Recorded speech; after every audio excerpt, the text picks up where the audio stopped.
PTSD is common amongst the people who serve in the military. There's a history with PTSD and war.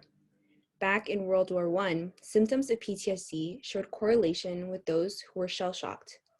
It's not a new concept that we discovered, but the willingness to accept this as a mental disorder among those who serve and those who you live with puts us one step closer to accepting, helping those with this condition. Wright, a 24-year-old man that suffered from severe physical and mental abuse from his father for 3 years, developed post-traumatic stress disorder, or PTSD for short, a disorder that 8 million people acquire a year after experiencing a traumatic event or events. He was luckily able to escape his abuser 6 months ago with the help of his older brother, Ellison Wright, who he now lives with. Does Julian act any different since he left his abuser? As a matter of fact, ever since Julian started living with me, he gets incredibly shaky. And when he hears my footsteps, across the room, he backs up against the wall and he sees me. And when he sees me, he relaxes a bit. But I can't tell if he's not okay or not, if he's not okay.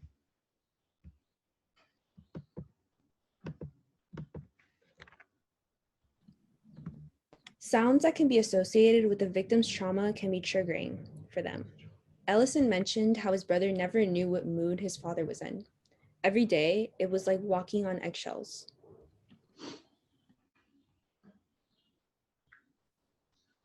Does Julian have panic attacks, nightmares, or anything else that affected him? He struggles to sleep at night. He told me that he's scared to close his eyes, even though he knows he's safe from, the man that was hurting them. His nightmares are also reoccurring too. They affect him so much that his whole demeanor changes. He has panic attacks and he hears people shouting outside. When he hears people shouting outside, or when he hears noises that are way too loud for his liking. It's just important that I'm there to support him in any way to make him feel better. He also struggles to speak up for himself, which is something that stands out to me the most. He goes with everything that people say, which I don't like at all. Maybe I have such a different tone to him, but I understand. He told me that he thinks that if he stays quiet, everything will be all right. But it's the opposite now.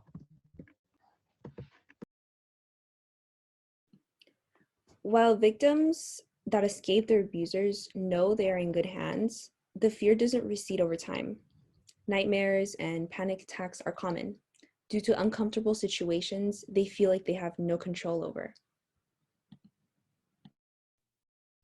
When Julian is in a situation in public where he feels unsafe, how does he react? It's already really hard getting him to go out in public. Whenever he does, I'm grateful that he's trying. But he always looks paranoid. Why do you think he does that? He's anxious. Julian told me himself that he feels that our father could come out at any moment and take him back. And when he goes out, I always make sure that these places that we go to are not so spaced together, like compressed. Like the movie theaters, the restaurants. He also developed agoraphobia, which is really hard for him. But trying to make sure he gets the help he needs and make sure he feels better. Some victims of trauma develop agoraphobia, which is a fear of being in situations where it might be difficult to escape.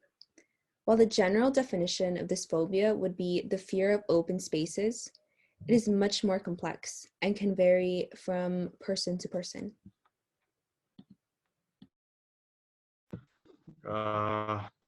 Julian felt happy that he was able to escape the situation.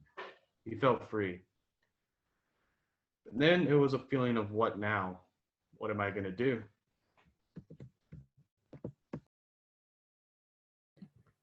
Symptoms of PTSD don't start developing around 3 months after the incident, or can even take up a year.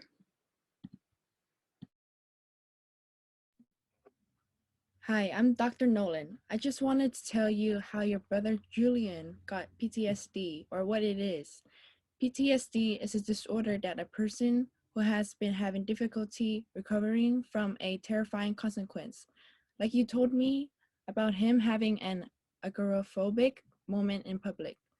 There are some diseases that were caused by PTSD, such as Alzheimer's, which is through aberrant gene expression, Parkinson's, which is another disease that is a reformist disease that can bear on any aspect of a person's fate, from spending time with their family or friends, which your brother goes through sometimes. He probably has asthma attacks, like you said.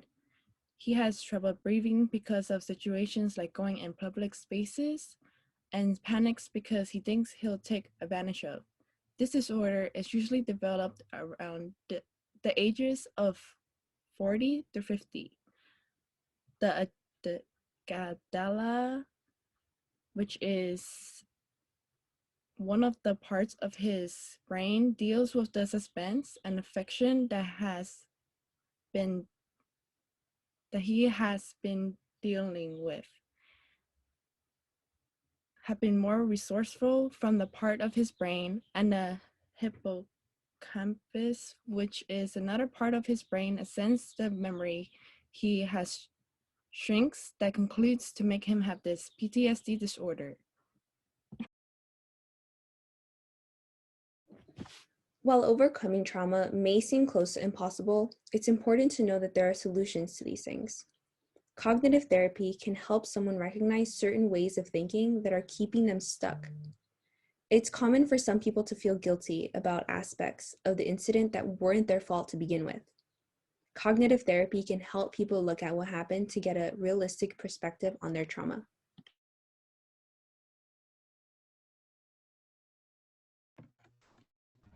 But we are looking for a professional to help him ease the condition that he seems to display. I know it's going to be a very difficult process for him, but I know he's going to be just fine.